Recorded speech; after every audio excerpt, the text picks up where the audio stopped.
Sune has been presenting over at the ELI conference, so we're glad to have you here. And we have a lot of people all around the room right now, Sune, ready to hear all your answers. But today's format is going to be mainly focused around faculty training, how we did that, and really I'll give you a little bit of a highlight starting off. Sune can jump in, but we really want your questions more so. Because we can deep dive into anything you want to know about. We have till about 12 o'clock to finalize this. But I will say at the very beginning, we always knew that faculty training was going to be something that had to be part of what we were doing. That this technology is very scary. It is simple to use, but it's very scary because it's very different. But as soon as people see it's not so different than just having my cell phone, I've got a touch screen on my cell phone. I touch things and start things and move things around. It's really not that bad. And especially as we began teaching the faculty that it's very simple. I even got them to agree with me on a lot of those points. But we did start, I guess it was about 8 months ahead of time before the building opened. We went through 2-hour technology trainings. Sune will talk more about the active learning training. Jeff will as well. But Jeff and his team was also involved in the technology training. We had someone here to answer some of the questions about how do I do active learning in a space like this? How do I take my current curriculum and convert that into something that can be more useful in this place? But also we helped people understand that this place does not necessarily require you to change a lot. As a matter of fact, that's going to be one of the things you'll hear today is we really didn't want a lot of change. Maybe just 1 or 2 things was all we were looking for. Okay, and so that's why my version of success for this room is literally being able to show up and use the technology in whatever way is comfortable for you. So with that, I kind of want to format today's discussion along with your questions, and we'll have a lot to add in, I think, to most of your questions. Faculty training and getting faculty engaged with technology in a space like this has always been a lot of the questions we get. So I want to open it up right now to Sune. If you have some things you want to remark on first, then we're going to open it up for questions. Right, so good morning, everybody, and thanks for making the trip out. I hope you had a good visit so far. So as Mark pointed out, the faculty training was very important. And there are 2 components to the room. One is the technical component, because you have to learn how to use the technology reasonably well, so you are functional when you walk into the learning studio. The second piece is that these spaces take a lot of investment of time and effort and money. And the only way to really get efficacy from it is if we use the features of the rooms to teach differently, right? So essentially, the active learning techniques is what leads to the biggest bang for the buck. And the research tells us straight out that there's absolutely no substitute for active learning, especially in STEM disciplines. So our goal really, as Mark pointed out, were two pieces to it, right? One was to get people some introduction to the technology, show them how things work, let them play with it. So it started with an hour-long session, and then followed with a 2-hour-long. They could spend time in their classrooms. And then the important thing was the active learning workshop. And for the active learning workshop, it's a day and a half workshop, 3 sessions, half-day sessions. And they vary from either have 3 different days, or sometimes we do 1 day with 2 sessions, and the second day is half a session, followed by community of practice. And the important piece here was that we were trying to, when you change up your course too much, and I tell people a story about I discovered the data around active learning and blended learning sometime in 2000 or so, and I spent the entire December 1 month and flipped my entire class. And a class of 254 students, and it almost killed me in spring. And I realized that way of doing things is not exactly ideal. So all we did was ask faculty to adopt 2 things. So find 2 places, 2 spaces in your course that you can try 2 things. and then we'll wrap some research around it. Show you how things work. We'll work with you to get it done. And that really was what it was. And then, of course, our partners, the great partnerships with the Center for Technology Services and the Center for Teaching Excellence to make all this come together.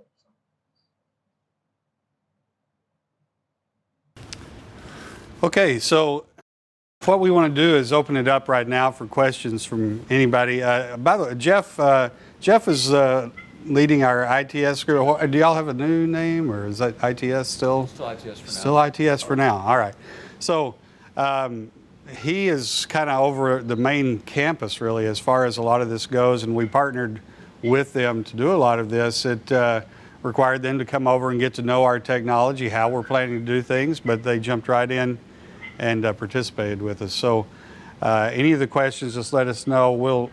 Between three of us, we should be able to answer. So opening it up to questions, who wants to ask the first one? Yes, sir. I see that you click record. Are you recording via WebEx or? In this particular case, I am recording via WebEx because I'm going to give that to T1V for their purposes of using that in however that way they want to. I did not set it up on our media site system. This was just a very simple, easy way to do it today. Yes, sir. So in addition to a workshop, faculty will just need time to sit down and play with things and try things out. And I imagine the classrooms are booked pretty heavily. Can you talk about how faculty might be able to go in their office and set things up there before coming in and play around with it? Is Jim in here right now? Do you have somebody that wants to talk about that? Currently, we have what we call ThinkHub, a virtual ThinkHub. So you could assign, it's a one-to-one situation. So if someone wanted to connect to a virtual ThinkHub, then they could modify or mock up a session and be able to bring that session in to a classroom. They download the session in the AirConnect app, download it to their personal device. When they walk into the room, they just upload it via the AirConnect app to the ThinkHub, and then it would populate automatically with whatever content they have. Next question. Do you want to go into the hands-on sessions they had as far as going into using the equipment? Because those are very beneficial. Yeah. Do you want to talk some about that? Sure. So one thing they did is we had not only the several-day training, which focused on the pedagogy of why you're using it, the benefits of using it. You have your rock stars like Dr. Showrock that was here earlier that does a little bit of everything. And then, of course, we're very large, so you also have your faculty members who aren't as excited about change and new technology. So one thing they did in addition to those trainings is they would have a session where they would come in and they would have a hands-on opportunity. There would be, Mark would be there to give an overview of the T1Vs, ITS would be there. We would have a table, we kind of rotate through the room, and there's typically smaller numbers of individuals, so it's very personalized. So if I'm sitting at a table with 2, maybe 3 other faculty members, you get them talking about what they use, what they do in class, and then they actually get to interact with the board. They get to interact with the technology. You get to see how what they're doing in their class, and immediately you can play with it and say, well, here's an opportunity of how you can do that. You're already kind of doing it. Let's reimagine it a little bit using this technology. It's exciting, it's fun. So when they walk away, it's not, that looks confusing. One more thing I have to deal with at the beginning of the semester is like, no, I've done it once. I've got some ideas how I can do it better and differently in the future. So that worked out pretty well. Yeah. I mean, I'm waiting for someone to ask this question about how did we even get the faculty to engage in the training. Anybody want to ask that question? Oh, okay, there we go. There we go. I knew, some of you shy people, yeah, back over there. I was at his table last night. That guy, he's crazy. Anyway, we had a little bit of help, I would say. It's a little more than a little bit. So there was this person named the dean, right, who said, "Thou shalt take training to teach in this building." It wasn't I really think you should, or it's strongly suggested, but you will take training. So that was a great, great help because for one, if you were going to have a class here, you were going to be here. We kept track of it. We knew exactly who had been here. And so we were able to keep up with that. We were able to deliver those reports of here's who's attended. I believe at department head meetings it was discussed about how important this was going to be. So again, having that upper level support before you jump into this is really great. If you don't have upper level support, you may want to ask yourself, are we doing the right thing here? Why don't we have that support? Is the dean not behind what we're doing? It is very important, though, to get that training because, again, this is a scary, scary concept. When you get the faculty involved, it does take a little while. It will take months and months and months to get them all through the system. For us, Sune, do you remember how many faculty we actually trained? We actually trained 236 faculty. Okay. Throughout. Yeah. All right. I think we threw in some staff and a few TAs as well, and all of that. Correct. Yep. We went through, I think, totally, actually, I can pull up that number. Because we had a lot of directors who attended too, and I think overall being said, I mean, once we got people thinking about the fact that you cannot walk into this classroom and not even know which button to press to turn things on. And of course, as you've experienced Mark over the next few days, you know that he is very great and has a very calming influence on people. And so even faculty who were very trepidatious walking into this training were left pretty reasonably happy about it. Okay, so the final number was 364. 364. Okay. It only felt like about 800 or 900 to me. Yeah. Yeah. So we also wanted to make sure we were successful even in that part. So we came up with some kind of rules for ourselves, such as limits to the size of the group. When we're thinking about doing some hands-on work on a system like this, we only had our proof of concept room at the time to start our training. I couldn't have 30 people in the room and ever hope to get everybody up to this board to touch it and try it out. So the limit was 10. That meant I was going to do a lot more training, but in the end, really, that was better. Average size of our classes was not 10. It was probably more in the somewhere in the 4 to 6 range. And so that worked out really, really well for us. As Jeff mentioned, we have had a lot of stations that we set up. So yes, I would start the session with a kind of demo of everything the system could do. I say everything, it was more like 70% of what the system could do. We didn't go into a lot of its capabilities as far as distance learning, because really we need our distance learning professors to be more familiar with the system before we get into that, right? Again, we're trying to drive success here, not failure. We're not going to drop a lot on them. Now, one of the key things I think I also did was at the very beginning of the demo, I would show them how we touch a start button on the control panel, it turns the room on. I touch a start button on the Think Hub, it turns the Think Hub on. I get a pen out and write. And I ask them, is this simple? Do you find this easy so far what you've seen? And I got agreement from everybody that yes, this was simple. I even told them at this point, I want you to remember you have agreed this was simple. Okay? Everybody was witness to everybody's nods or yeses, right? And so I will say though, after about another half hour, I would inevitably get one person that would say, this is too much. This is too much. This room does a whole lot, okay? It can be a little complex if you've not used it, but it's also super simple. So it's as easy as you want it to be and as complex as you want it to be. And so I would get that person who would say, this is too much. And I said, I'm glad you said that. Do you remember when you told me that at that point it was simple? They said, yeah. I said, what are you planning to do? I'm going to show a PowerPoint. Okay. So I took you through how to write on the board, and now we bring a computer on the screen and we're done. And you show your PowerPoint. Okay, well that's simple. Yes, that's simple. That's easy to do. It's the everything else that they kind of get thrown at them. They have to be reminded this is not as complex as it seems, right? So a lot of things teachers want to do in here are very simple. You saw Christy earlier. What she was doing, was that simple or hard? It was simple. My goodness, she goes so fast through here, we can't give her something that's difficult and complex for her to use. It's got to be quick and real easy for her to manage, because that's the way she teaches, right? So we have it set up for all sorts of different people. Some of our younger faculty, they use a lot of the features.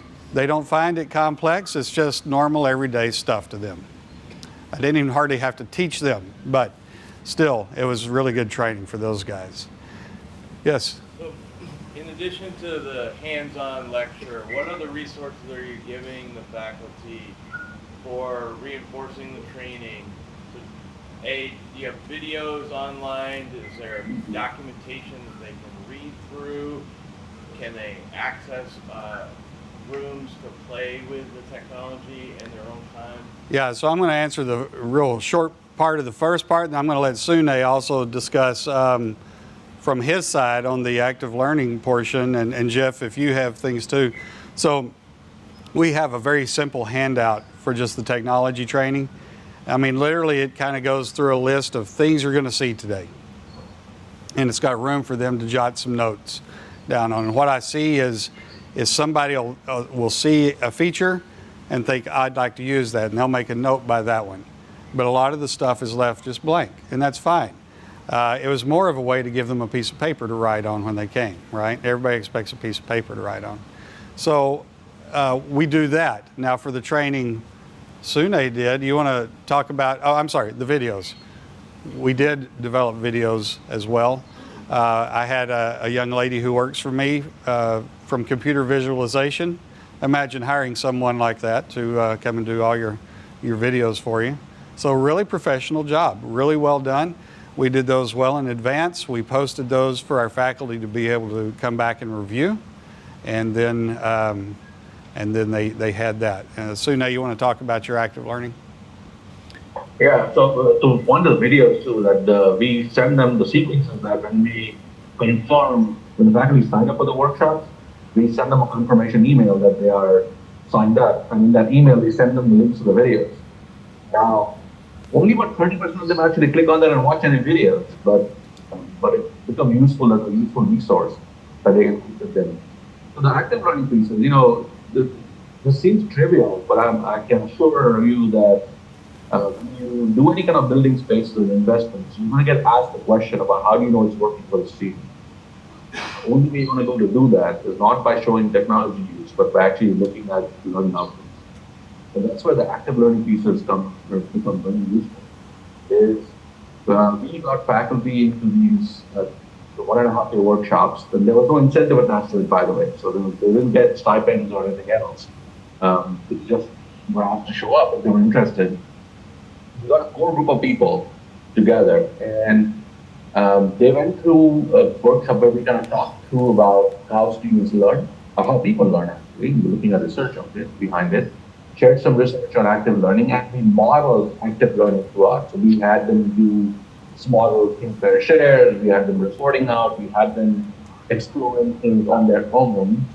We also had them show them things like Jigsaw to show how this whole thing would work.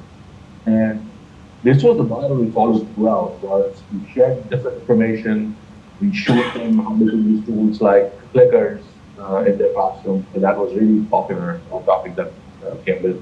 And that's how that whole sequencing worked. It was popular enough that last year, after the semester started, and then there's two things that happened, by the way. The two data points that are very interesting to look at. Faculty who went through the active learning program were more optimistic about outcomes of their courses when they walked into this classroom. Right? The second thing that also we noticed was we also nudged them a little bit. So about every month I send them a quick little nudge saying, hey, have you tried this technique, or have you tried this technology? It's just a reminder, here's what the technology can do for you, and here's some videos to watch. And we're seeing some uptick of things people are doing in that space. So that gentle nudging is also very useful. So the key is to make sure people understand that they can incorporate small things and make a difference, and then measure what happens in the classroom. We had a faculty member who basically said that she got dinged very badly, but she felt that she would keep doing it again because the students learned better. So she didn't, well, she's a senior professor, so she doesn't necessarily care about the end of the semester examinations that much. I mean, she dropped out at one point, I think. But that point was very well taken, that she's going to keep doing it because she felt the students learn better. So, but there's a whole community of care wrapped around it. So we do these community of practice workshops, right? People who teach in this building get to attend community of practice and do. So they host lunches, we host coffee sessions.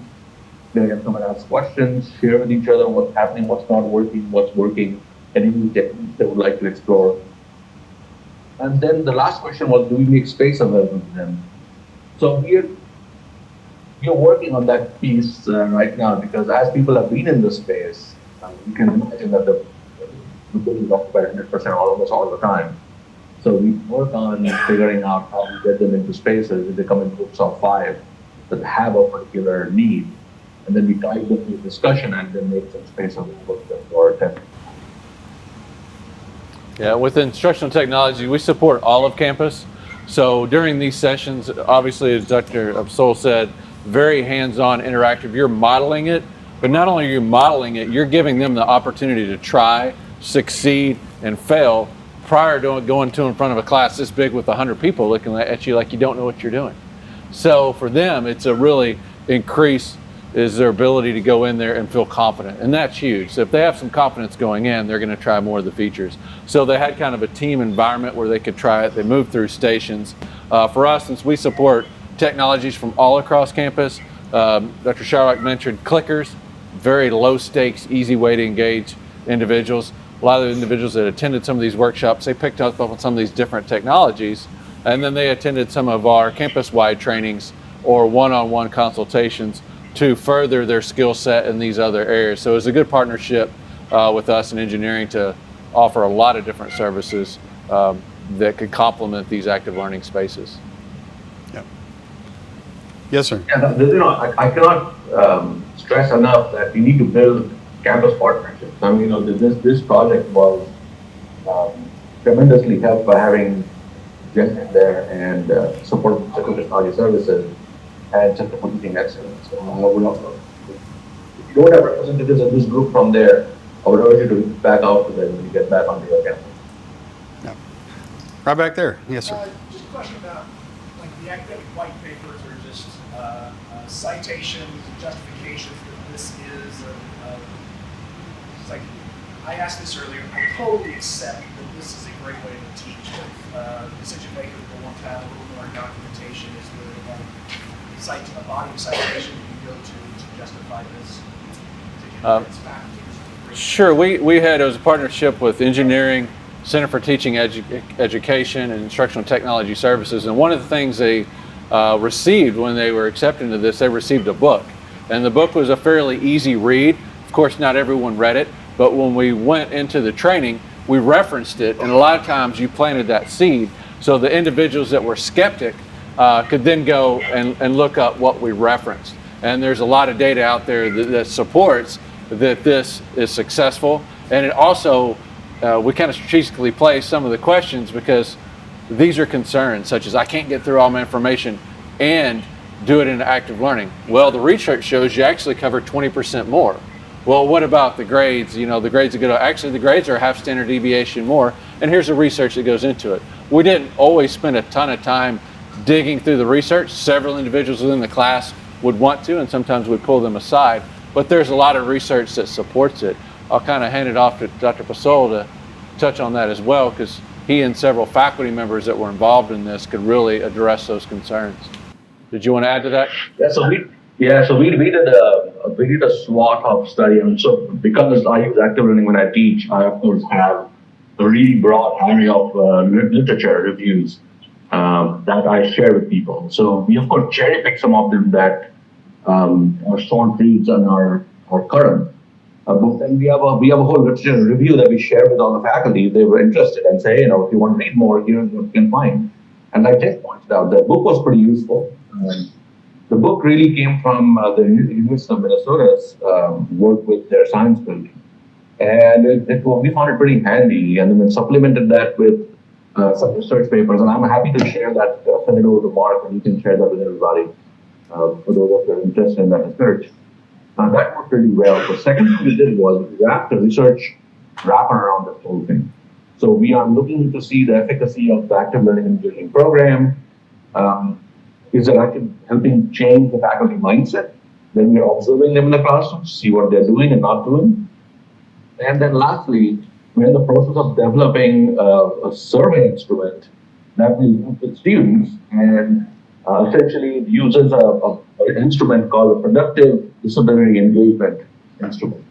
And that looks at how students are engaged with the productivity in these classrooms. Right? So the idea being that if you do things correctly in the classroom and you're working actively, the students have a product to show. There's always a product. And if there's no product, then you probably are not doing active learning. Right? So that really is the whole idea behind it. And then that resonates well with faculty. I mean, these are researchers ultimately. And so when we show them the research behind what we're doing and that it is valid research, it goes a long way in helping convince them. Yes, sir, right here. What time of the year did you do the training? Like, our faculty they don't have time to do training. So. Yeah. Summer, before classes start. I mean, how did? So really, yeah. So we opened this past August, right? Yeah. So the timeline actually went. We started in January, and went through really all the way through April, and then more during the summer. So we had a lot of opportunities during the week. We strategically placed the times. Soon they looked up a lot of the times when people would be available. So we strategically placed training opportunities at different times, different days, and we were able to get most of our faculty in through the springtime.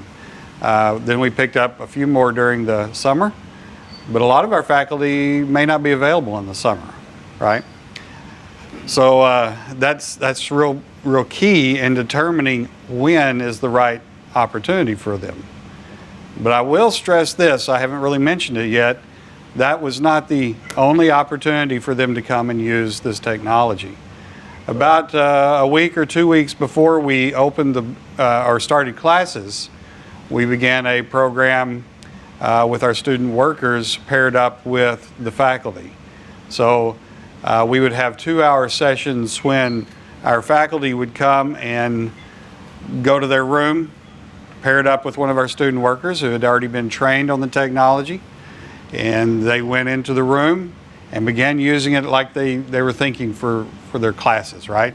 The student worker would help provide answers or show them how to do things they may have forgotten. Oh yeah, that's the way it was. And so that was very successful. And that got them prepared for day one with a real fresh remembrance of how to do this. Yeah, but getting back to that, A&M doesn't do a lot of required training. Sune's team really opened up a lot of options. It did require a lot of time, but did remove that potential that, oh, well, it just conflicts, I can't do it. There were so many options that it'd be pretty hard to say I just couldn't attend, because there was an option pretty much for everyone, and it was over a fairly lengthy period of time, so it made it available to everyone. Yep. So, what we really did was I got data from Banner about when most classes were being held. And then once I got those data, those quick analysis, we see the sensible analysis data, right? So we need gap analysis on the data, gives you all the gaps in times when people are technically available. And that's when we scheduled all these sessions and got the coverage we needed. And then we of course added 1 or 2 sessions on Fridays and things when we know people would be around. So it's useful to work with those data. Okay. Another question in the back? I was curious if you use some faculty to train other faculty in the process. So, Sune, you want to talk about that?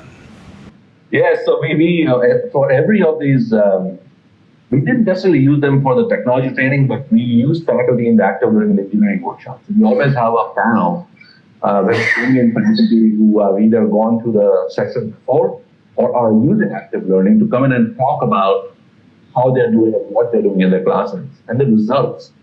We had them share what they do, what technique they use in their classes, how much time did it take for them to prepare the technique, the results from the students, and the overall outcome.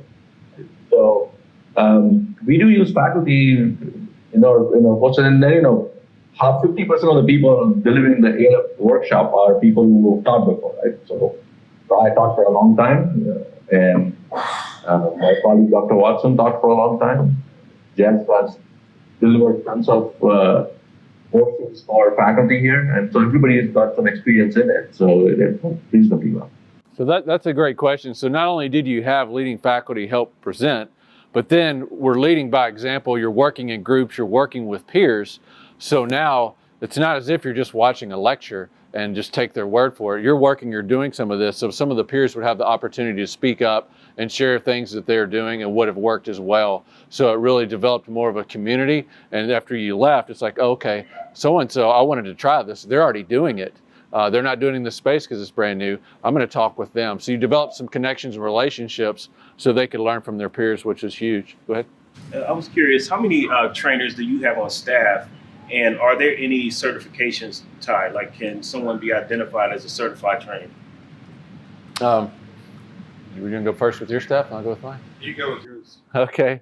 So we have a handful of instructional designers, which they're usually more behind the scenes. And we have roughly 5 or 6 instructional consultants that support all the instructional technologies that we do. And they vary in their skill set on how long they've been around, if they're teaching experience, and what they're used to presenting on.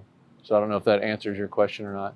Well, I was thinking more so specific to this product. To active learning or T1V? We found the T1V actually easy to use. So I wouldn't say the ramp up time for the technology is not that hard for us. And our staff's used to working with technology. So getting in front of Mark's group, he gave us the training. We watched a couple videos, and then really we're looking to apply this to active learning. We would know the majority, not as much as Mark would, on the ins and outs of the technology, but how could you use this with the active learning techniques and align that to your learning objectives? And that part was pretty easy. And of course the students, they really don't need training. They look at that little number in the corner. Before you can tell them about it, they've logged on and figured it out, and you're like, and they're telling someone else. So yeah, that's a good question. Do you have a repository of examples that faculty have developed in terms of types of active learning? We do have some, and Sune, the question was, do we have a repository of examples of what faculty have developed? I'm not sure if engineering has a specific one. Yeah, so we have a small repository of examples from other places too, and then we have examples we have collected from faculty in the college, and we're in the process of building out. It's going to be called an active minute. Essentially, it's going to be a faculty member talking about the technique on video, but it's actually active in 3 minutes, which is what it is, in 3 minutes. And so we're building out a whole series, which is really going to be that. So yes. Going back to your question about certification on technology.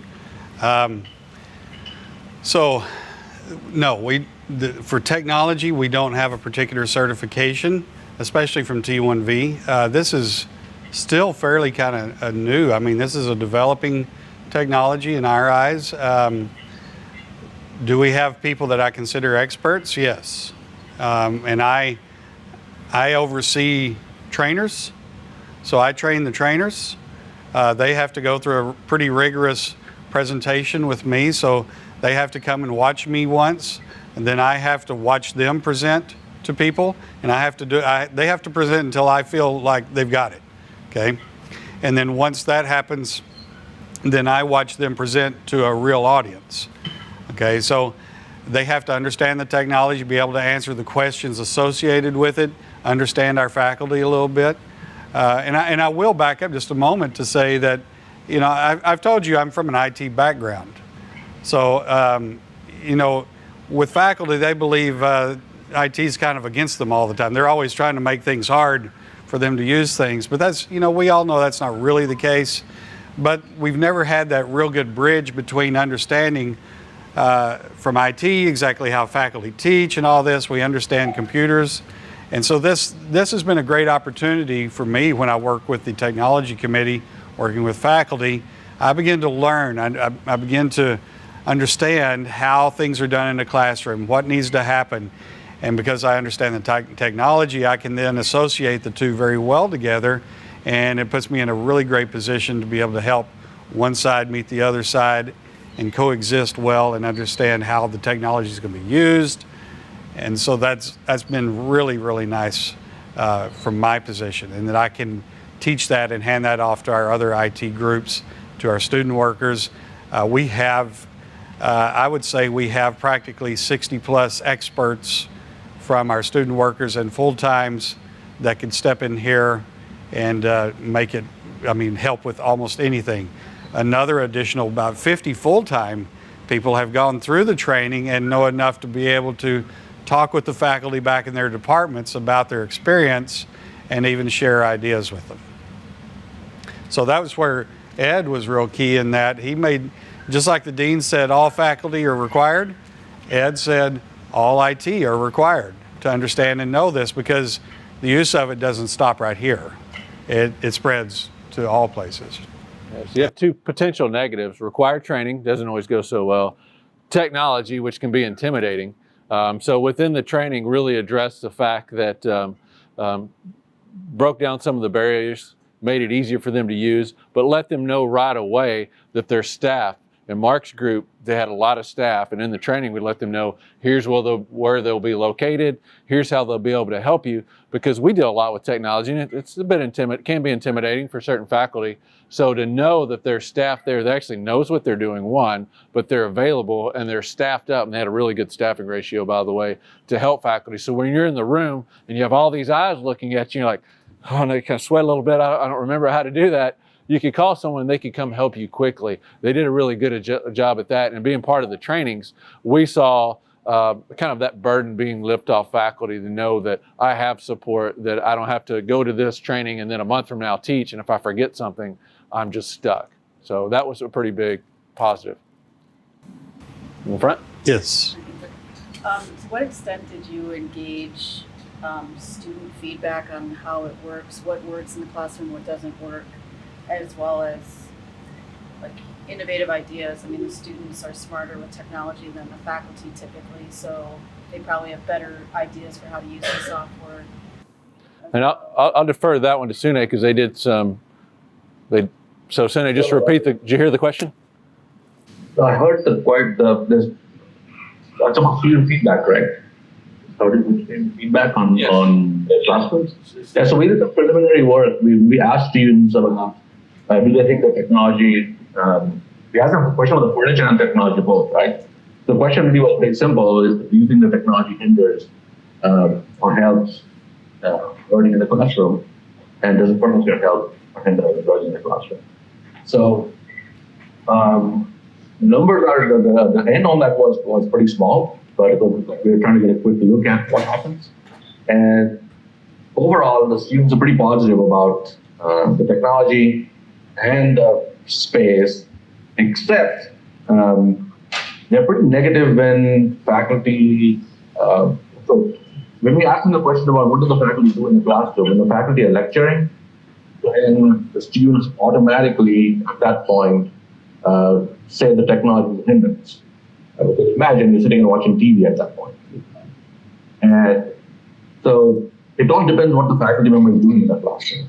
So be able to share those data back to the faculty and show that even doing simple things that are different in the space are enough to change the students' perspectives on the view of the space, the technology, and them. Because students, if you walk to a classroom and you don't know how to use the technology at all, the students somehow conflate your knowledge of using the technology with your knowledge of content. So we need to make sure that we don't, we make that nexus. Some preliminary data has been show that we don't ask students how to use the technology, because students don't necessarily no outreach, right? I mean, we want them to be good students. We know that they know how to use the technology, but just using technology may not always equal a learning episode, a learning experience. So we don't really ask that question to a student about how do they think the technology should be used. Maybe we should. I mean, that's something to consider. As part of the technology training, we even tried to, one of the stations was using the technology from the student's point of view, right? So we wanted to help the faculty understand how their students were going to see them and what they were presenting from this point. So how do you present out to these screens, or do you use the screens? Do I use a microphone? Is that a requirement? Now, some took that advice and used it, and others just said, well, I'm going to do it the same way I've always done. And so, again, I think you're going to see examples, especially as we start getting more feedback from our students, helping our faculty learn what's effective and what's not effective. So it's a really great opportunity for us to get to see that. Now, before we ever even got into the project, before we even selected the technology, we did have town hall meetings with our students talking about what was coming up, what was being planned, and got some really nice input. We especially we invited the engineering council of the students to come and give us feedback and remarks, because we knew they would be a great driving force to either help support this or not. And so they were very positive about the project. So I'll add one thing, that we had faculty who did not go through the active learning workshop and talk in the space. Even the technology is just fine, but they also realized that they needed to go through do something differently in their classroom. So in the spring semester, a lot of our faculty who attended and asked for the active learning, they asked for the active learning engineering program workshops. Because a lot of them, when they wrote to me, they basically said, look, I didn't go through it, but now I'm being in the space, I realize that I need to do something differently. And so I would like to sign up for the next one that's being offered. And that's how it works. So even faculty see that these are people who are actually, they do look at their own work too and figure out what they need to do to get better. And we do see that more and more requests coming from people who have been in the space for one semester and now it's asked for pedagogical training. Next question. Ed, you're pointing back there, in red. Rates, and are you? I was just curious. There will be those who faculty who may not be that interested, but are you have a projection of target adoption rate that you'd like to see over the next 5 years, and is there some strategy to try to reach out to those who might be never adopters now? Adoption rate relative to teaching in the space or adopting active learning? Which part of adoption? Well, I guess the space at which is active learning, that just spoken to some faculty who just don't really want to walk into this technology world. And do you have a target about trying to bring some of those folks in? Well, I'll probably defer some of that to Sune, but I know strategically planning for this and working with the registrar's office, we have a lot of classrooms on campus. So really, engineering wanted those who wanted to teach here, who wanted to teach active learning. There's nothing worse than making someone teach in a space they don't want to do traditional lecture in a very expensive classroom. We have a lot of other classrooms for them. So they're trying to reach out to those that wanted to teach here, and the registrar knew that there's quite a few other classrooms around campus that were more traditional. And then obviously as they hear results from their peers, they might want to teach in this space. But I know, Sune, if you want to address that specifically for engineering. Yeah, so we made a conscious decision that we are not going to, like Jeff pointed out, we're not going to force people who don't want to be in this space. There are people who have come in and said, this is not for me, and we have a traditional classroom space for them. But we also realize that being in the space has many more advantages, right? You're around students, you're around more faculty, you actually have excellent support in this space. I mean, I don't think there's any other space where you can push a button and have somebody show up to your classroom in 2 minutes or less, who knows the technology and can help out. So we haven't really set a target for converting those people because people teach and do things differently. We have a senior faculty member in one of our departments who we know we can never convert. And Mark and I have worked with him on many occasions, but we know for sure that that's never going to happen. The active learning pieces, though, we have set a target that when it comes to 2025, we will hit 70% of our faculty. It's still a lot of people, but we have set low standards for what success is. Success is going to be them adopting 2 things in the classroom, right? And if we can get 70% of our 740 odd faculty doing something, then we are good. Yes, sir. A better way to look at it maybe is, what is the occupancy rate of these rooms? So are they getting used enough? So do you have a target there? Because obviously, it's nice to get everybody doing active learning, but you've only got so many of these spaces. So is it being used enough, and is there a target you have there? Yeah, so Sune sent me some numbers. And correct me if I'm wrong, Sune, but I believe we have an 87% occupancy of the spaces within this facility. We're meeting all the required ratios that are expected. So we're doing really, really well in that aspect. I mean, for me, when we'd opened day one, I would have loved to have, I've got 37 classrooms like this. I would have loved somebody to say, we're going to fill 10 rooms just at the beginning, because I'd like to really ease into this. But no, that didn't happen. The dean, she wanted to show that we're ready, and we were. And she said, we're going to fill this place up. And we did. This place was full and continues to be full. We'll have a few little class spots in the day where a room's not there, but again, 87% usage is pretty big. And when we consider across those spaces, we can teach around 2,600 students at any given moment for each time slot. That's 37 rooms are either 100 or 48. There's some on the 5th floor that are 24. Some that are 24. Yes. So it's pretty cool to see.